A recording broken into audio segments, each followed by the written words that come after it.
고린도후서 5장 11절로부터 21절까지 말씀을 봅시다.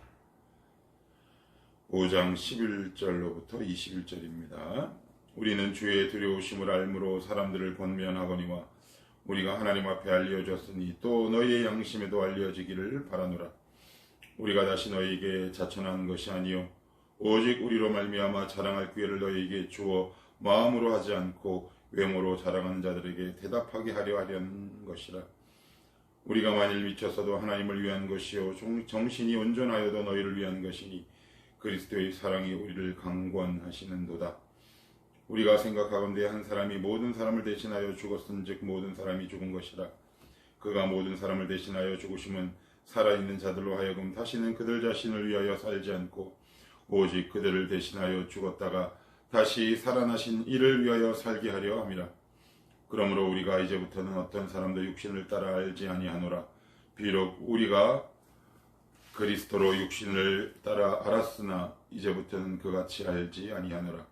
그런즉 누구든지 그리스도 안에 있으면 새로운 피조물이라. 이전 것은 지나갔으니 보라 새 것이 되었도다. 모든 것이 하나님께로서 났으며 그가 그리스도로 말미암아 우리를 자기와 화목하게 하시고 또 우리에게 화목하게 하는 직분을 주셨으니 곧 하나님께서 그리스도 안에 계시사 세상을 자기와 화목하게 하시며 그들의 죄를 그들에게 돌리지 아니하시고 화목하게 하는 말씀을 우리에게 부탁하셨느니라. 그러므로 우리가 그리스도를 대신하여 사신이 되어 하나님이 우리를 통하여 너희를 권면하신 것 같이 그리스도를 대신하여 간청하노니 너희는 하나님과 화목하라.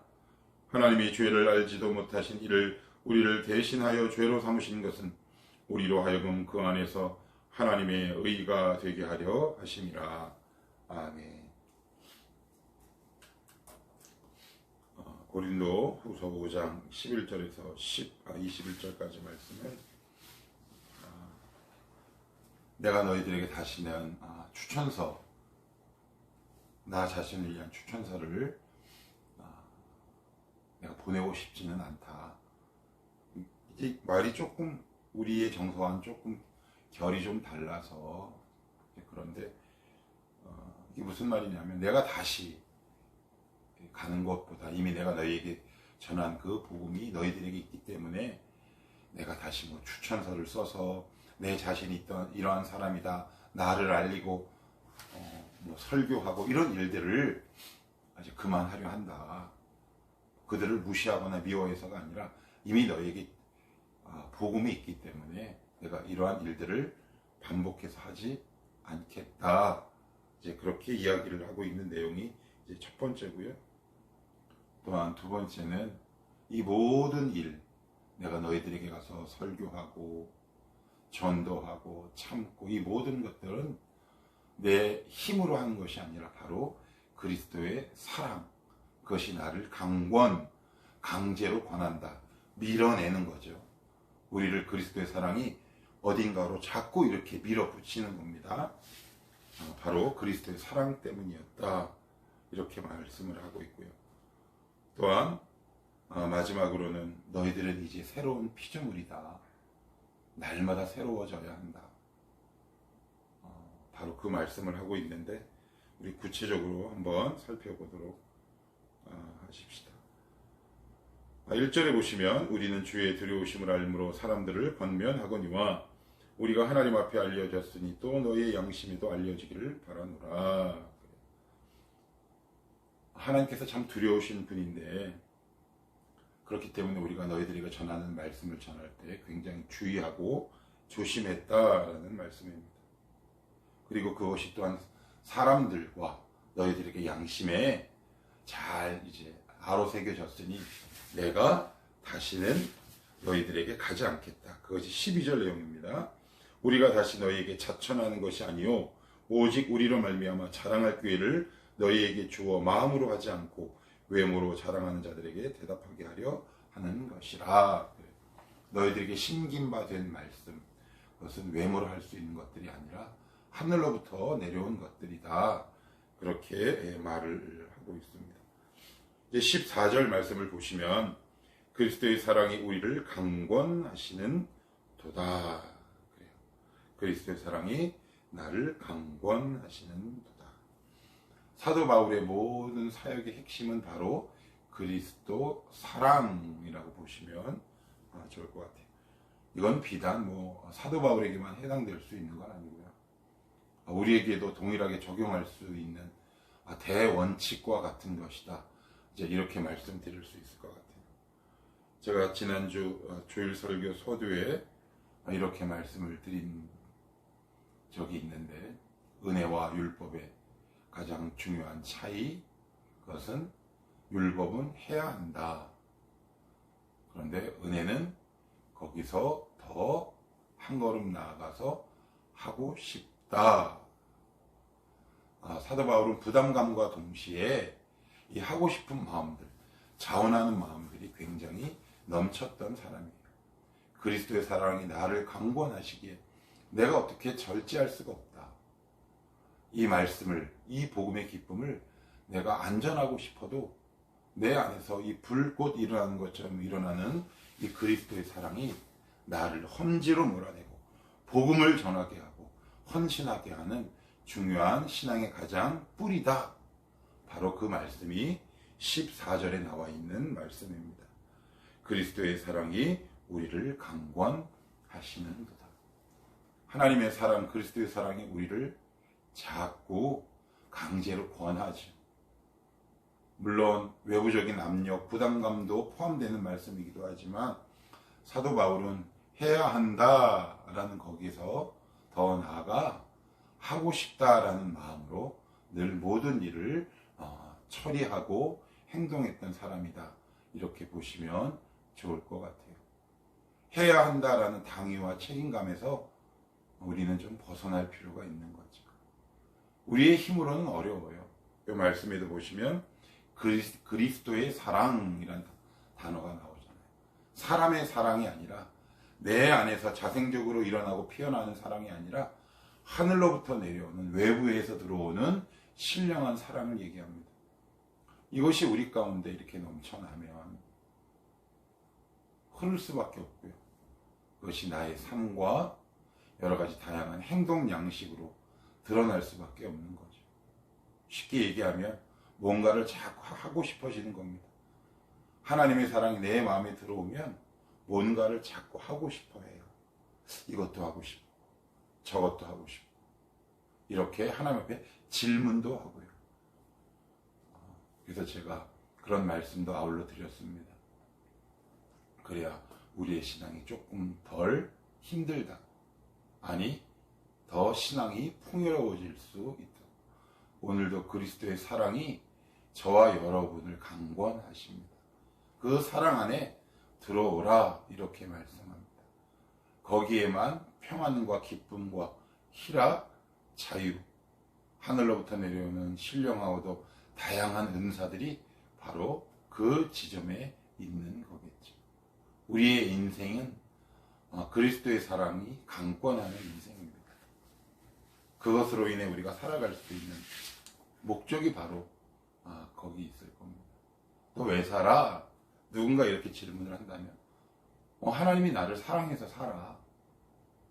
내가 하나님을 사랑해서 사는 것이 아니라 하나님의 사랑이 나를 살게 하는 거지. 그 사랑이 나를 살게 하는 겁니다. 우리 안에는 사랑이 없다고 제가 이미 고린도전서에서도 말씀을 드렸고 고린도 후서에서도 말씀을 드렸어요. 사랑이라는 것은 오직 하나님께로부터만 나오는 것이다. 그 하나님의 사랑의 하이라이트가 바로 그리스도다. 그 그리스도의 사랑이 우리의 인생과 우리의 삶을 이렇게 강권하실 때 우리의 삶이 좀 더 영적으로 윤택하고 아마 빛이 날 수 있을 것 같아요. 사도 바울은 은혜 안에서 평생을 산 사람입니다. 그리스도의 사랑이 바로 은혜가 아니면 뭐가 가장 큰 은혜겠습니까? 하나님이 나를 사랑한다 라고 날마다 자기 정체성을 확인하며 살아가는 사람, 이 사람은 두려울 게 없겠죠. 누군가가 나를 온전히 사랑하고 절대적으로 신뢰한다 라는 믿음만큼 우리를 살아가게 하는 힘이 어디에 있겠습니까? 왜 우리가 이렇게 힘이 없을 때가 있나요? 그건 바로 하나님이 나를 사랑하시지 않는다라는 일말의 의심이나 의구심 때문에 우리가 이렇게 연약해지는 것 아니겠습니까? 오늘도 이 그리스도의 사랑이 우리를 강권하신다라는 이 사도 바울의 고백이 저와 여러분의 고백이 될 수 있으면 좋겠습니다. 내 감정과 내 기분에 따라 달라지는 것이 아니라 그리스도 예수 안에서 우리를 사랑하시는 하나님의 사랑, 그 그리스도의 사랑은 주님이 오실 영원까지 조금도 변함이 없는 절대적인 사실인 동시에 진리다. 이것을 사도 바울은 이 땅에서 분명히 알고 있었어요. 그러니 이 고린도 교회 깐깐하고 까칠하고 못됐고 문제 많은 이 교회를 향해 3번이나 편지를 쓰고 구구절절 그들을 향한 애타는 마음을 표현할 수 있었던 것도 사도 바울이 위대해서가 아니라 그리스도의 사랑이 강권했기 때문에 그래요. 그리스도의 사랑이 그 안에서 넘쳐났기 때문에 가능한 행동이었어요. 인간적인 사랑 우리가 결단하고 결심해 보지만 얼마나 더 그 사랑이 갈 수 있겠습니까? 하나님의 사랑이 우리를 강권하실 때, 충만히 넘쳐날 때 누군가를 사랑하고 섬길 수 있는 것 아니겠습니까? 마지막으로 하나만 더 보시면 사도 바울은 17절에 굉장히 놀라운 말씀을 하고 있는데, 그런즉 누구든지 그리스도 안에 있으면 새로운 피조물이라 이전 것은 지나갔으니 보라 새 것이 되었다. 이 말씀에 저도 한동안 참 갈등이 있었어요. 왜 갈등이 있었느냐? 분명히 새로운 피조물이어야 되는데, 물론 우리 안에 여러 가지 다양한 새로운 변화들이 있어요. 근데 그것이 계속 쭉 지속되느냐, 중간중간에 멈추거나 아니면 침체되는 경우도 있단 말이에요. 나의 모습을 보면 새로운 사람 같지가 않은 거야. 내가 예수 믿기 전이나 아니면 어릴 때부터 예수 믿었던 사람들은 내가 은혜 받았을 때나 뭐 지금이나 별 변화가 없어. 지금 내 모습을 보면 여전히 그냥 시기 질투하고 분냄이 있고 원망도 있고, 그런 나의 모습을 보면 우리는 낙심하죠. 그런데 이 말씀은 뭐라고 얘기하느냐? 그런즉 누구든지 예외 없이, 그런 뜻이죠. 저나 여러분이나 다 그리스도 안에 있으면 새로운 피조물이라. 그런데 왜 이렇게 우리는 나의 새로움을 잘 경험하지 못할까요? 예전과의 모습과 나를 지금 현재의 모습을 비교할 때 왜 이렇게 내 모습은 내 성에 차지 않을까요? 이 말씀이 그래서 가끔 가다가 그닥 우리 마음에 와닿지 않을 때가 있어요. 그래서 제가 이렇게 비유를 한번 해보고 싶어요.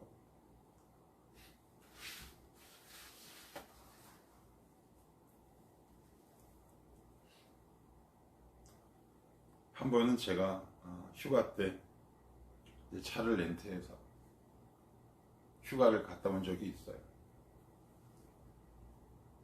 그런데 무슨 행사에 이벤트에 당첨이 돼서 외국 차를 국산 차보다 싸게 렌트해서 갔다 온 적이 있습니다. 몇 년 전에.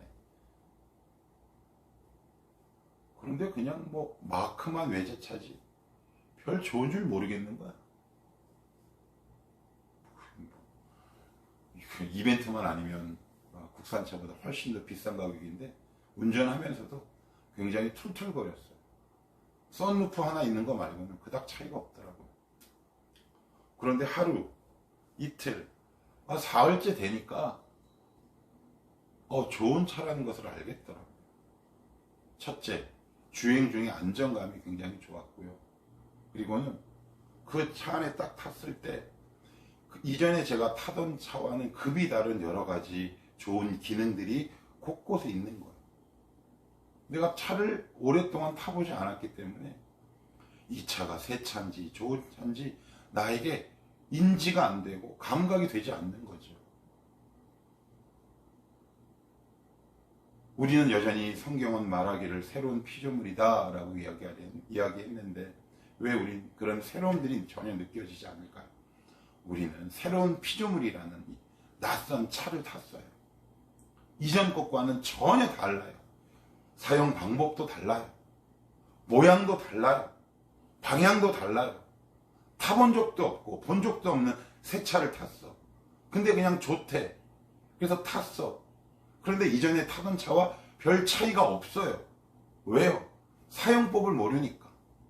아직 오랫동안 주행을 해보지 않았으니까. 그래서 저는 이렇게 말씀드리고 싶어요. 성경이라는 사용 설명서를 가지고 우리 인생이라는 차를 한번 살아보는 거죠. 아직 사용 설명서대로 살아보지 않아서 그래요. 그렇더라고요. 그러니 아직도 낯설어요. 이거 뭐 내가 옛날에 타던 차와 별 차이가 없네. 내가 지금 예수 믿었지만 옛날에 내 인생과 별 차이가 없네. 근데 한번 여러분들에게 주신 성경이라는 사용설명서, 차에도 사용설명서가 있잖아요.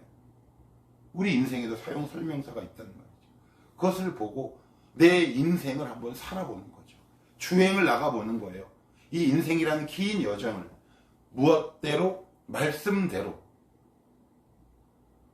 왜? 말씀이 사용설명서이기 때문에 그래요. 그러다 보면 처음에 낯설었던 것이 이제 기능이 익숙해지잖아요. 차를 타보면. 이 버튼은 이거네. 야, 이런 최신식 버튼이 있었네. 주행 중에는 이런 안전장치가 있었네. 그런데 우리는 동네만 왔다 갔다 해요. 고속도로도 가보고 험한 산지에도 한번 가봐야 되는데 거기까지는 가질 않아요. 왜요? 우리는 예전에 낡고 구식인 차만 타봐서 산을 올라가 본 적이 없거든요. 그런데 이 새로운 피조물인 우리 인생은 말씀이 있기 때문에 험지에 가도 괜찮아요. 그 산을 심지어는 넘을 수도 있어요. 고속도로를 안전하게 달릴 수 있는 기능이 이 차 안에 숨겨져 있단 말이에요. 우리의 인생도 똑같아요. 그래서 이전과의 모습과 단순히 비교해서 내 인생 별로 달라진 게 없네. 이렇게 해서 낙심하지 마시고 하나님께서 하시는 그 말씀을 붙들고 이 세상이라는 고속도로로 한번 나가보십시오.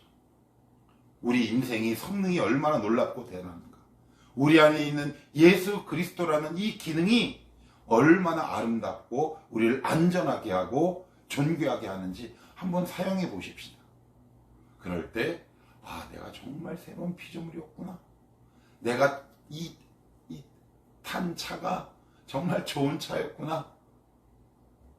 그렇게 인식할 수 있고 느낄 수 있지 않겠습니까? 우리는 새로운 피조물입니다. 선포하고 있는 겁니다. 우리의 감정 상태에 관계없이 우리는 여전히 새로운 피조물이다. 그것은 변치 않는 사실인 동시에 진리예요. 그런데 왜 체감되지 않는다? 그 차를 잘 안 타려고 해요. 말씀대로 정말 이 새로운 피조물이라는 차를 운행을 해봐야 되는데 운행해보지 않아요. 자꾸 옛날 차가 생각이 나. 성경 이 사용 설명서를 들고 한번 우리 인생에 여러 가지 기능들이 있단 말이에요. 환난의 순간에는 이런 기능, 낙심의 순간에는 이런 기능을 눌러야 하는 버튼들이 다 있어요. 성경 안에. 그걸 눌러보지도 않고 나 낡은 피조물이야 이렇게 스스로 판단해 버린다면 10억짜리 차를 탄다고 하는데 뭔 소용이 있겠습니까? 기능을 모르는데 끼케야 막 마트는 한 번씩 왔다 가는 것 말고는 타는 게 없다 그러면 10억짜리 차가 뭔 소용이 있겠습니까?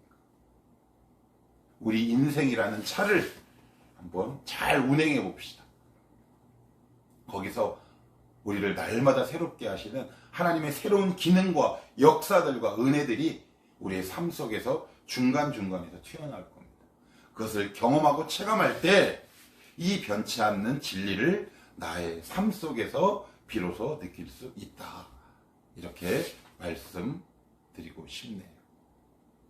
하나님은 오늘도 우리를 향해 새로운 피조물 이렇게 선포하고 계십니다. 이 말씀을 믿어 의심하지 말고 오늘도 이 말씀을 들어 이 사용설명서대로 한번 우리 인생이라는 자가용을 사용해 보십시다. 그러면 내가 정말 새로운 자동차에 탔구나 알게 되실 겁니다.